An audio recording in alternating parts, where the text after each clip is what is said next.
روزے کی حقیقت۔ روزے کے لیے عربی لفظ صوم ہے۔ صوم کے معنی ہیں رکنا یعنی آبسٹیننس۔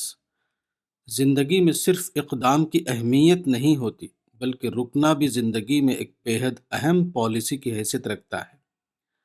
اقدام اگر خارجی توسیع کی علامت ہے تو رکنا داخلی استحکام کی علامت، اور زندگی کی حقیقی تعمیر کے لیے بلا شبہ دونوں ہی یکساں طور پر ضروری ہیں۔ مشہور صحابی خالد بن الولید کو پیغمبر اسلام نے سیف اللہ کا لقب عطا کیا تھا۔ تاریخ بتاتی ہے کہ پیغمبر اسلام نے خالد بن الولید کو یہ لقب کسی اقدام یا جنگی پیش قدمی پر نہیں دیا تھا، بلکہ آپ نے سیف اللہ کا لقب انہیں اس وقت دیا تھا جبکہ غزوہ موتا 8 ہجری کے موقع پر انہوں نے ایک طرفہ طور پر اپنی تلوار میان میں رکھ لی تھی اور تمام صحابہ کو جنگ کے میدان سے ہٹا کر مدینہ واپس آ گئے تھے۔ روزہ اس بات کا سبق ہے کہ تم چند دنوں کے لیے کھانا چھوڑ دو تاکہ تم بقیہ دنوں میں زیادہ اچھے کھانے والے بنو۔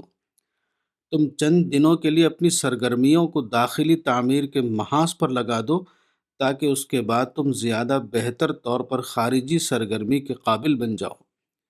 چند دنوں کے لیے تم اپنے بولنے پر پابندی لگا لو تاکہ اس کے بعد تم زیادہ بہتر بولنے والے بن سکو۔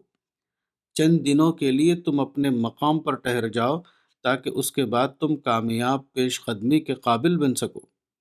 روزے کا مہینہ مومن کے لیے تیاری کا مہینہ ہے۔